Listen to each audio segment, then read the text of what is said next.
Have you ever come across an opportunity of a lifetime? Maybe a company or an investment that is bound to be the best performing asset of 2025. You think to yourself, this is exactly the sort of investment vehicle I need to get ahead this year. This is exactly what is going to bring me one step closer to financial freedom. And so you start digging and you bring out all the best forms of market research, Reddit threads, Instagram reels, even YouTube videos. Yeah, disclaimer, this is not financial advice. Anyway, you do a deep dive into the company or asset for yourself. The sentiment regarding the company couldn't be more positive. The financials look great. The momentum is astounding, and the price movement over the past couple weeks has been incredible. After researching for yourself, you decide to invest in the asset. It's good timing because you've just received your paycheck for the month.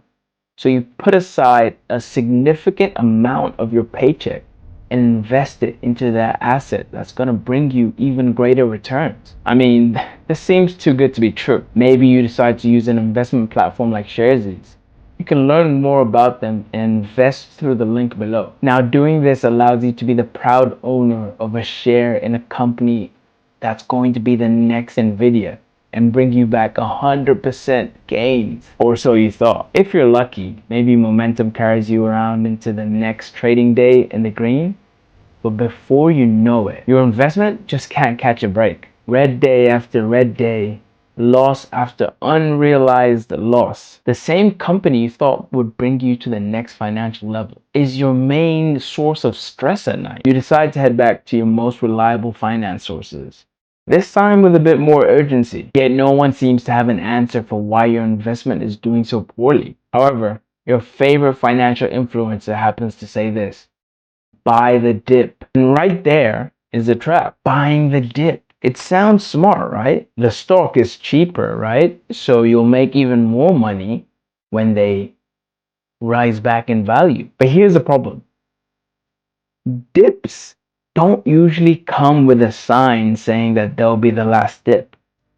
Sometimes, when you try to buy the dip, the value of the asset dips even further. Now, here is where dollar cost averaging, or DCA for short, comes in. Instead of betting everything on one perfect dip, you invest a set amount in intervals.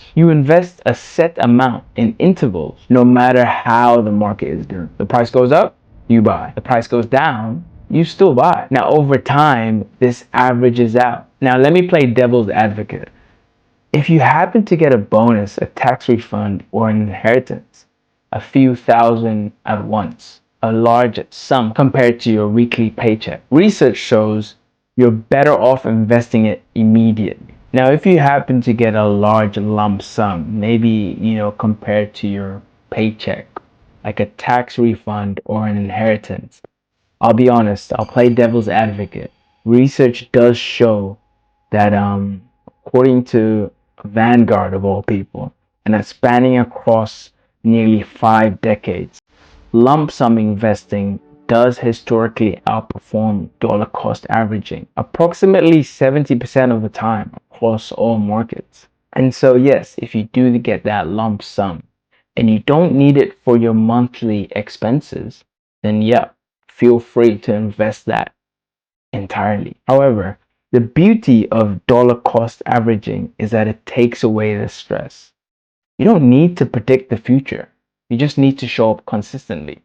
Now, for the majority of us, we don't get those lump sum amounts every other day, right? For that weekly $200 a week that's coming from your paycheck, dollar cost averaging is the most attractive way to make the most out of your investment.